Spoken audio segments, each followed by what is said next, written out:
Je vous présente aujourd'hui une œuvre qui s'appelle Faire un vœu. Donc une pièce en acier inoxydable qu'on a suspendue dans cet arbre, qui est aujourd'hui un peu ma démarche de l'approche des propriétés intrinsèques des matériaux, à savoir pour ce qui est de l'inox, son caractère est inoxydable et très brillant.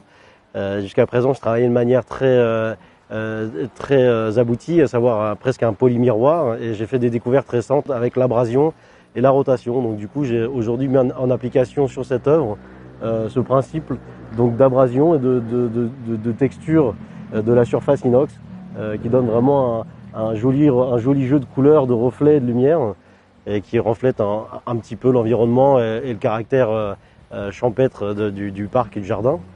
Donc c'est une pièce qui parle de la présence de l'eau sur Terre, donc qui est un peu mon sujet de prédilection en ce moment. Donc une présence extraterrestre, hein, comme on le sait, à travers les comètes, les météorites qui se sont succédés pendant des milliards d'années pour nous procurer l'eau qui nous donne la vie aujourd'hui. Donc ça me paraissait intéressant de faire un trait d'union entre l'infiniment loin et ce qu'on a sous les yeux. J'ai présenté trois miniatures, trois petites pièces qui sont actuellement exposées dans le grenier et qui sont des pièces en bois et en inox. Donc c'est des assemblages. J'aime beaucoup, encore une fois, avoir un matériau complémentaire. Et c'est des pièces qui parlent du cosmos. Voilà, donc qui sont des pièces à la fois très mécaniques et très artificielles, très industrielles, et qui sont constituées de matériaux très naturels. Encore une fois, une approche un peu antagoniste de la nature et de l'artificiel.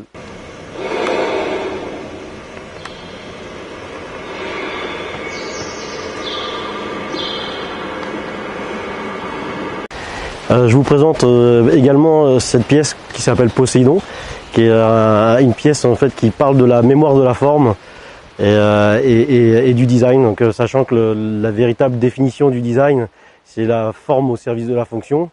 En l'occurrence, la fonction propre d'une hélice, c'est de fonctionner dans le milieu aquatique. Et le fait de les avoir assemblés par répétition fait référence à des organismes marins, peut-être une mâchoire de requin, une colonne vertébrale de cétacé. Enfin, quelque chose de très industriel devient à ce moment-là très vivant et organique. Et c'est à peu près la base de ma démarche.